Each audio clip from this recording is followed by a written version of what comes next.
Hi hello ನಮಸ್ಕಾರ ಸ್ನೇಹಿತರೆ, welcome back to my channel.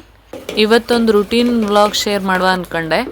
ಬೆಳಿಗ್ಗೆನೆ ದೋಸೆ ಮಾಡುವ ಹೇಳಿ ದೋಸೆ ಇಟ್ಟು ಸ್ವಲ್ಪ ರೆಡಿ ಮಾಡ್ಕೊಳ್ತಾ ಇದ್ದೆ. ಹಾಗೆ ಚಟ್ನಿಗೆ ನಾನಿಲ್ಲಿ ಸ್ವಲ್ಪ ಶೇಂಗಾ ಬೀಜ, ಒಂದು ಚಿಕ್ಕ ಪೀಸ್ ಈರುಳ್ಳಿ, ಹಸಿಮೆಣಸು, ಹಾಗೆ ಶುಂಠಿ ಮತ್ತು ಕರಿಬೇವು ಸೊಪ್ಪು ಹಾಕ್ಕೊಂಡು ಹುರಿತಾ ಇದ್ದೆ.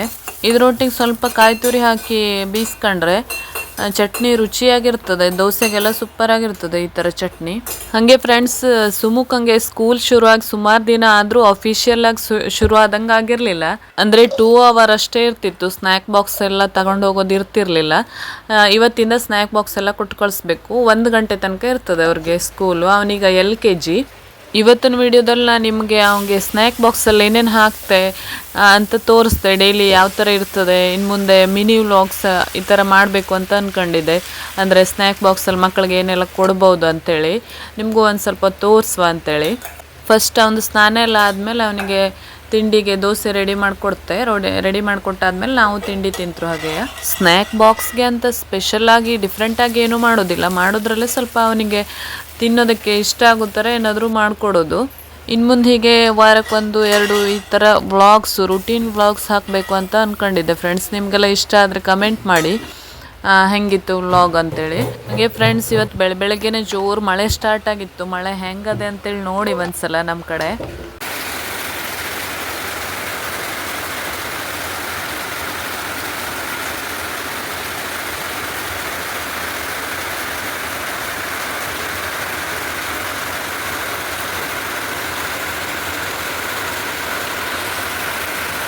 ಹಾಗೆ ಫ್ರೆಂಡ್ಸ್, ಸುಮುಖಂದು ನಮ್ಮದೆಲ್ಲ ತಿಂಡಿ ತಿಂದಾದ್ಮೇಲೆ ನಾನೀಗ ಸ್ನ್ಯಾಕ್ ಬಾಕ್ಸ್ಗೆ ಹಾಕೋದಕ್ಕೆ ಅದೇ ದೋಸೆ ಹಿಟ್ಟಿನಿಂದ ಈ ರೀತಿ ಪುಟಾಣಿ ದೋಸೆ ಮಾಡ್ಕೊತಿದ್ದೆ. ಯಾಕಂದರೆ ಸ್ಕೂಲಲ್ಲಿ ಒಂದೊಂದೇ ಎತ್ಕೊಂಡು ತಿನ್ನಲಿಕ್ಕೆ ಅವ್ರಿಗೆ ಸ್ವಲ್ಪ ಈಸಿ ಆಗಲಿ ಅಂತೇಳಿ ಈ ರೀತಿ ಮಾಡಿಕೊಡೋದು ನಾನು.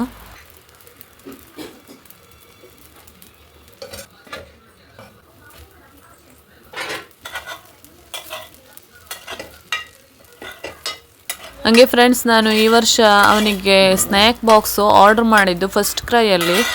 ಒಳ್ಳೆ ಉಂಟು, ನೋಡಲಿಕ್ಕೂ ಚೆಂದ ಉಂಟು. ಹಾಗೆ ನೀವು ತಗೊಳ್ಳೋದಿದ್ರೆ ನಾನು ಇದ್ರದ್ದು ಲಿಂಕನ್ನು ಟ್ಯಾಗ್ ಮಾಡಿರ್ತೇನೆ ನಾನು ವಿಡಿಯೋದಲ್ಲಿ. ಇದ್ರ ಕ್ವಾಲಿಟಿನೂ ಅಷ್ಟೇ ಫ್ರೆಂಡ್ಸ್, ಚಲೋ ಅದೇ. ನನಗೆ ಈ ಥರ 3 ಪಾರ್ಟಿಷನ್ ಇರೋದು ಬೇಕಿತ್ತು, ಅದಕ್ಕೆ ಇದನ್ನು ತಗೊಂಡೆ. ಇದರಲ್ಲೇ ಬೇರೆ ಬೇರೆ ಥರದ್ದು ಸಿಗ್ತದೆ, ನೀವು ನೋಡಿ ತಗೊಳ್ಬೋದು.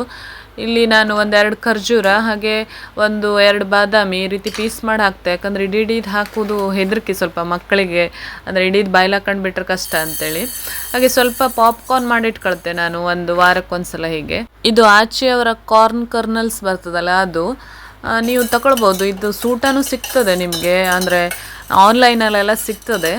ಈ ರೀತಿ ಮಾಡಿ ಒಂದು ಸ್ವಲ್ಪ ಡಬ್ಬದಲ್ಲಿ ಹಾಕಿಟ್ಕೊಂಡ್ರೆ ನಿಮ್ಗೆ ಯಾವಾಗಾದರೂ ಸ್ನ್ಯಾಕ್ ಮಕ್ಳಿಗೆ ಕೊಡಬೇಕು ಅಂದರೆ ಕೊಡ್ಬೋದು. ಇಲ್ಲ ಬಾಕ್ಸ್ಗೆ 1-4 ಹಾಕ್ಕೊಟ್ರೆ ಅವ್ರಿಗೂ ಇಷ್ಟ ಆಗ್ತದೆ. ಅಂದರೆ ಬರೀ ದೋಸೆ ಇದಕ್ಕಿಂತ ಅದರೊಟ್ಟಿಗೆ ಏನಾದ್ರು ಡಿಫ್ರೆಂಟ್ ಆಗಿ ಕೊಟ್ಟರೆ ಇಷ್ಟ ಆಗ್ತದೆ. ಅದಕ್ಕೆ ನಾನು ಈ ರೀತಿ ಸ್ನ್ಯಾಕ್ಸ್ ಎಲ್ಲ ಮಾಡಿಟ್ಕೊಳ್ತೆ. ಕುಚ್ಚಕ್ಕಿ ಲಾಡು ನಿಮಗೆ ನನ್ನ ರೆಸಿಪಿಲಿ ತೋರಿಸಿದ್ನಲ್ವ, ಆ ಥರದ್ದೆಲ್ಲ ಸ್ನ್ಯಾಕ್ ಮಾಡಿಟ್ಕೊಳ್ತೆ. ಇನ್ನೂ ನಿಮ್ಗೆ ತೋರಿಸ್ತೆ ನಾನು ನೆಕ್ಸ್ಟ್ ಎಲ್ಲ ಯಾವ್ಯಾವ ಥರ ಸ್ನ್ಯಾಕ್ಸ್ ನಾನು ಮಾಡ್ತೆ ಅಂತೇಳಿ.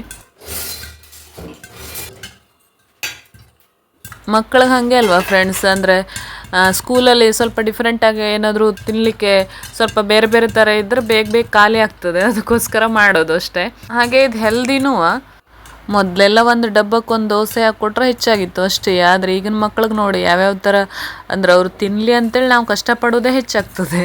ನಾವು ಜಾಸ್ತಿ ವೆರೈಟಿ ಮಾಡಿಕೊಟ್ಟಂಗೆ ಅವ್ರು ಮತ್ತು ಮಾಡೋದು ಇನ್ನೂ ಜಾಸ್ತಿನೇ ಆಗ್ತದೆ ತಿಂದೇ ಇರೋದು. ಆದರೆ ಅಡ್ಡಿಲ್ಲ, ಪರವಾಗಿಲ್ಲ. ಈಗಿನ ಅಂದರೆ ಮದರ್ಸ್ಗೆಲ್ಲ ಸ್ವಲ್ಪ ಕೆಲಸ ಕಡಿಮೆ, ಮೊದಲಿನ ಥರ ಅಲ್ಲ. ಈ ಥರನಾದರೂ ಕೆಲಸ ಮಾಡಿ ಸ್ವಲ್ಪ ಎಕ್ಸಸೈಸ್ ಆದಂಗೆ ಆಗ್ತದೆ ಅಷ್ಟೇ, ಮತ್ತೆಂತ ಇಲ್ಲ. ಖರ್ಜೂರ, ಬಾದಾಮು, ಹಾಗೆ ಈ ಮಾಡಿಟ್ಕೊಂಡು ಪಾಪ್ಕಾರ್ನ್ ಸ್ವಲ್ಪ ಇನ್ನೊಂದು ಪಾರ್ಟಿಷನಲ್ಲಿ ಹಾಕಿದೆ. ಹಾಗೆ ಅದರೊಟ್ಟಿಗೆ ಈ ಪುಟಾಣಿ ದೋಸೆ ಒಟ್ಟಿಗೆ ಸ್ವಲ್ಪ ಬೆಲ್ಲನ ದೋಸೆ ಮೇಲೆ ಸ್ವಲ್ಪ ಹಾಕ್ಕೊಡ್ತೆ ಅವನಿಗೆ. ಅಂದರೆ ಬೆಲ್ಲ ಸಪ್ರೇಟ್ ಕೊಟ್ಟರು ಪರವಾಗಿಲ್ಲ, ಅಂದರೆ ಸ್ವಲ್ಪ ಸೈಡಿಂದ ಡಬ್ಬ ಕ್ರಾಸ್ ಮಾಡಿದ್ರೆ ಚೆಲ್ಲಗಿಲ್ಲದ್ರೆ ಅಂತೇಳಿ ನಾನು ದೋಸೆ ಮೇಲೇ ಸ್ವಲ್ಪ ಹಾಕ್ತೆ. ಈ ದೋಸೆಗೆ ಏನಾದರೂ ದಪ್ಪ ಗ್ರೇವಿನೂ ಮಾಡಿಕೊಡ್ಬೋದು. ಕಡಲೆ ಅಥವಾ ಬೀನ್ಸು ಈ ಥರ ಯಾವುದೇ ತರಕಾರಿ ಹಾಕಿ ಗ್ರೇವಿ ಕೂಡ ಮಾಡ್ಬೋದು. ನೋಡಿ, ಇದಿಷ್ಟು ಸುಮುಖನ ಸ್ನ್ಯಾಕ್ ಬಾಕ್ಸು. ಇದು ಒಂದೊಂದ್ಸಲ ಪೂರ್ತಿ ಖಾಲಿ ಆಗ್ತದೆ, ಒಂದೊಂದ್ಸಲ ಒಂದು ಸ್ವಲ್ಪ ಅದರಲ್ಲೇ ಇರ್ತದೆ. ಬೆಳಿಗ್ಗೆ ದೋಸೆ ಸರಿಯಾಗಿ ತಿಂದರೆ ಇದು ಸ್ವಲ್ಪ ಮಿಕ್ಸ್ ಕಂಡು ಬರ್ತದೆ ಅಷ್ಟೇ.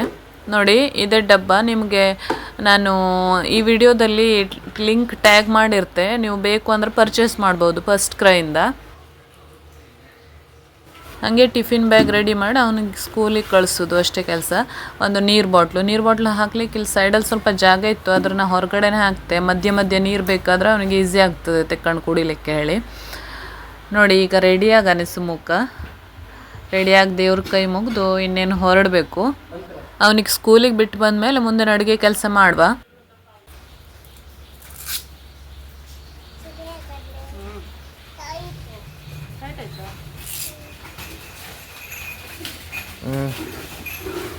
ಜಗಳ ಶುರು ಆಯ್ತಾ?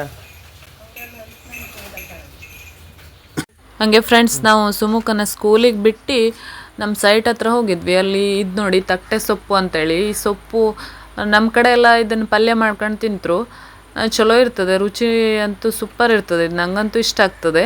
ನೀವು ಯಾರಾದರೂ ತಿಂದಿದ್ರೆ ಹೇಳಿ ನನಗೆ ಕಮೆಂಟಲ್ಲಿ.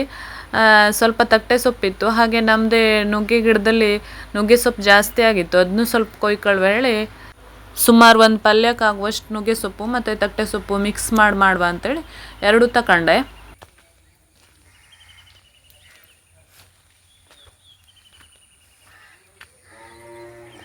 ಇದೆ ನಾಳೆ ಕಡಿವು. ನಿಮಗೆ ತೋರಿಸ್ದೆ ಪಲ್ಯ ಮಾಡೋದು ಹೆಂಗೆ ಅಂತೇಳಿ. ಈಗ ಮನೆಗೆ ಬಂದಮೇಲೆ ನಾನು ಫಸ್ಟು ಸಾಂಬಾರ್ಗೆ ಬೇಳೆ ಇಟ್ಟಿದ್ದೆ ಇಲ್ಲಿ. ಹಾಗೆ ಫ್ರೆಂಡ್ಸ್ ನೋಡಿ, ಇದು ಕಟ್ಟಿಗೆ ಒಲೆ. ನಾನು ಈಗ ಗ್ಯಾಸ್ ಸ್ವಲ್ಪ ಸಿಗೋದು ಕಷ್ಟ ಅಲ್ವಾ, ಸಿಲಿಂಡ್ರು 1 ತಿಂಗಳಕ್ಕಿಂತ ಬೇಗ ಖರ್ಚಾಗಿಬಿಟ್ರೆ ನಮ್ಗೆ ಸಿಲಿಂಡರ್ ಸಿಗೋದು ಕಷ್ಟ. ಅದಕ್ಕಾಗಿ ಈ ಒಲೆ ಸ್ವಲ್ಪ ಪ್ರಿಫರ್ ಮಾಡ್ತಿದ್ದೆ, ಅಂದರೆ ಯಾವಾಗ ಒಂದು ಸ್ವಲ್ಪ ಅಡುಗೆ ಇದ್ರಲ್ಲಿ ಮಾಡುವ ಅಂಥೇಳಿ. ಇದು ಚಾರ್ಜಿಂಗ್ ನಿಮಗೆ, ಅಂದರೆ ಗಾಳಿ ಬರ್ತದೆ. ಗಾಳಿ ಬಂದ್ರಿಂದ ನಿಮಗೆ ಊದು ಕೆಲಸ ಇರೋದಿಲ್ಲ, ತಾನಾಗೆ ಬೆಂಕಿ ಸ್ವಲ್ಪ ಕತ್ಸ್ಕೊಂಡ್ರೆ ಆಯಿತು. ಚಿಕ್ಕ ಕಟ್ಟಿಗೆ ಪೀಸ್ ನೀವು ತರಿಸ್ಕೊಂಡ್ರೆ ನೀವು ಈ ಥರ ಜಾಗ ಇದ್ದರೆ ಆರಾಮಾಗಿ ಇದ್ರಲ್ಲಿ ಕುಕ್ ಮಾಡ್ಕೊಳ್ಬೋದು. ನೋಡಿ ಫ್ರೆಂಡ್ಸ್, ನಾನಿಲ್ಲಿ ಅರ್ಧ ಬೇಳೆ ಬೆಂದ ಮೇಲೆ ಸ್ವಲ್ಪ ತರಕಾರಿ ಅಂದರೆ ಬೇರಲ್ಸಿನಕಾಯಿ ಹೋಳು ಮತ್ತು ಟೊಮೆಟೊ, ಈರುಳ್ಳಿ, ಅದ್ರ ಜೊತೆಗೆ 1-2 ಅಲಸಂದೆ ಇತ್ತು, ಅದನ್ನು ಇದರಲ್ಲೇ ಹಾಕಿ ಬೇಯೋಕ್ಕಿಟ್ಟಿದ್ದೆ. ಆರಾಮಾಗಿ ನಿಮಗೆ ಒಂದು 15-20 ನಿಮಿಷದಲ್ಲಿ ಕುಕ್ ಆಗ್ತದೆ ಇದು. ಈ ಗ್ಯಾಸ್ ಸಿಲಿಂಡರ್ ಪ್ರಾಬ್ಲಮ್ ಇರೋ ಈ ಟೈಮಲ್ಲಿ ನಿಮಗೆ ತುಂಬ ಯೂಸ್ಫುಲ್ ಫ್ರೆಂಡ್ಸ್. ಬೇಕು ಅಂದರೆ ನೀವು ಆರಾಮಾಗಿ ತೊಗೊಳ್ಬೋದು. ನಾನು ಇದನ್ನು ಯೂಸ್ ಮಾಡೋಕ್ಕೆ ಶುರು ಮಾಡಿ ಸುಮಾರು ದಿನ ಆಯಿತು.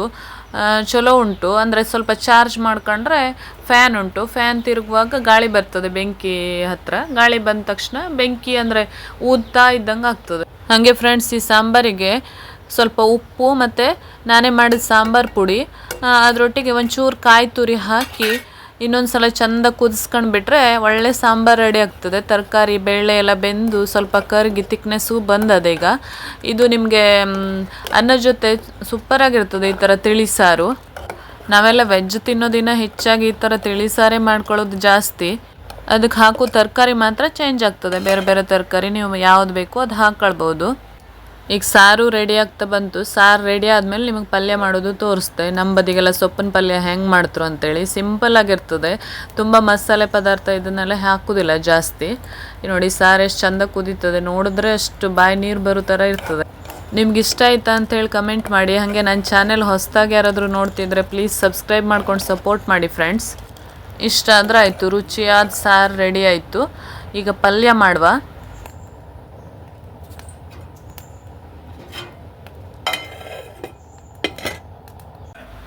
ನಾನೀಗ ಪಲ್ಯಕ್ಕೆ ಪಾತ್ರೆ ಇಟ್ಕೊಂಡು ಅದಕ್ಕೆ ಸ್ವಲ್ಪ ಎಣ್ಣೆ ಹಾಕಿ ಸಾಸಿವೆ ಮತ್ತು 1 ಒಣಮೆಣಸು ಹಾಕಿ ಸ್ವಲ್ಪ ಒಗ್ಗರಣೆ ಹಾಕೊಳ್ತೆ. ಇದಕ್ಕೆ ನೀವು ಕರಿಬೇವು ಹಾಕೋದು ಬೇಡ. ನಾನು ಸೊಪ್ಪಿನ ಪಲ್ಯಕ್ಕೆ ಯಾವಾಗೂ ಕರಿಬೇವೆಲ್ಲ ಹಾಕೋದಿಲ್ಲ, ಅಂದರೆ ಅದ್ರ ಫ್ಲೇವರು ಇದ್ರ ಫ್ಲೇವರ್ ಒಟ್ಟಿಗೆ ಮಿಕ್ಸ್ ಆಗ್ತದೆ ಹೇಳಿ. ಸಾಸಿವೆ ಸ್ವಲ್ಪ ಚಟ ಅಂದಮೇಲೆ ಈರುಳ್ಳಿ ಹಾಕಿದ್ರಾಯ್ತು. ಈರುಳ್ಳಿ ಸ್ವಲ್ಪ ಬೆಂದು ಕೆಂಪಾದ್ಮೇಲೆ ಸೊಪ್ಪು ಹಾಕಿ ಸ್ವಲ್ಪ ಕಾಯಿ ತುರಿ ಉಪ್ಪು ಹಾಕಿ ಮಿಕ್ಸ್ ಮಾಡಿದ್ರೆ ಸ್ವಲ್ಪ ಬೆಂದ ಮೇಲೆ ಪಲ್ಯ ರೆಡಿ ಆಗ್ತದೆ. ನಮ್ಮ ಕಡೆ ಮಾಡೋ ಪಲ್ಯ ಅಂತೂ ತುಂಬ ಈಸಿ ಇರ್ತದೆ. ನೋಡಿ ನೀವೇ ಗೊತ್ತಾಗ್ತದೆ ಎಷ್ಟು ಬೇಗ ಮುಗೀತದೆ. 10 ನಿಮಿಷ ಸಾಕು ಈ ಸೊಪ್ಪಿನ ಪಲ್ಯ ಮಾಡಲಿಕ್ಕೆ. ಅದ್ರ ಸೊಪ್ಪು ಮಾತ್ರ ಸಣ್ಣಕ್ಕೆ ಹೆಚ್ಕೊಳ್ಬೇಕು, ಅಷ್ಟು ಸಣ್ಣಕ್ಕೆ ಹೆಚ್ಕೊಂಡ್ರೆ ರುಚಿ ಆಗ್ತದೆ ಸೊಪ್ಪಿನ ಪಲ್ಯ. ಈ ನುಗ್ಗೆ ಸೊಪ್ಪು ತಟ್ಟೆ ಸೊಪ್ಪು ಎಲ್ಲ ಆರೋಗ್ಯಕ್ಕೆ ಒಳ್ಳೆಯದು, ನಾವು ಪದೇ ಮಾಡ್ತಾ ಇರ್ತರು. ಆದರೆ ತಟ್ಟೆ ಸೊಪ್ಪು ಮಳೆಗಾಲ ಸ್ಟಾರ್ಟ್ ಆಗ್ಬೇಕಾದ್ರೆ ಅಷ್ಟೇ ಸಿಗೋದು. ಈ ರೀತಿ ಸೊಪ್ಪು ಹಾಕಿ ಅದ್ಮೇಲೆ ಸ್ವಲ್ಪ ಕಾಯಿ ತುರಿ ಸ್ವಲ್ಪ ಉಪ್ಪು ಹಾಕಿ ಹಾಗೆ ಮುಚ್ಚಿಟ್ಬಿಡ್ತೇನೆ ನಾನು. ಮುಚ್ಚಿಟ್ರೆ ಅದರಷ್ಟಕ್ಕೆ ಅದು ಬೇಯ್ತಾ ಇರ್ತದೆ. ಒಂದು 5 ನಿಮಿಷ ಬಿಟ್ಟು ಸ್ವಲ್ಪ ತಿರ್ಸಿ ಮತ್ತೊಂದು 5 ನಿಮಿಷ ಬೇಯಿಸಿದ್ರೆ ಪಲ್ಯ ರೆಡಿ ಆಗ್ತದೆ ಫ್ರೆಂಡ್ಸ್. ಹಾಗೆ ಫ್ರೆಂಡ್ಸ್, ಈ ವಿಡಿಯೋ ನಿಮ್ಗೆ ಇಷ್ಟ ಆದರೆ ಒಂದು ಲೈಕ್ ಮಾಡಿ, ನಿಮ್ಮ ಫ್ರೆಂಡ್ಸ್ ಒಟ್ಟಿಗೆಲ್ಲ ಶೇರ್ ಮಾಡಿ. ಇದೇ ಥರ ಒಳ್ಳೊಳ್ಳೆ ರೆಸಿಪೀಸು ಮತ್ತು ಒಳ್ಳೊಳ್ಳೆ ವ್ಲಾಗ್ಸು ನಿಮಗೆ ಇನ್ನು ಮುಂದೆ ನನ್ನ ಚಾನಲಲ್ಲಿ ಸಿಗ್ತಾನೆ ಇರ್ತದೆ. ನೆಕ್ಸ್ಟ್ ವಿಡಿಯೋದಲ್ಲಿ ಸಿಗುವ. ಅಲ್ಲಿ ತನಕ ಟೇಕ್ ಕೇರ್, ಬಾಯ್.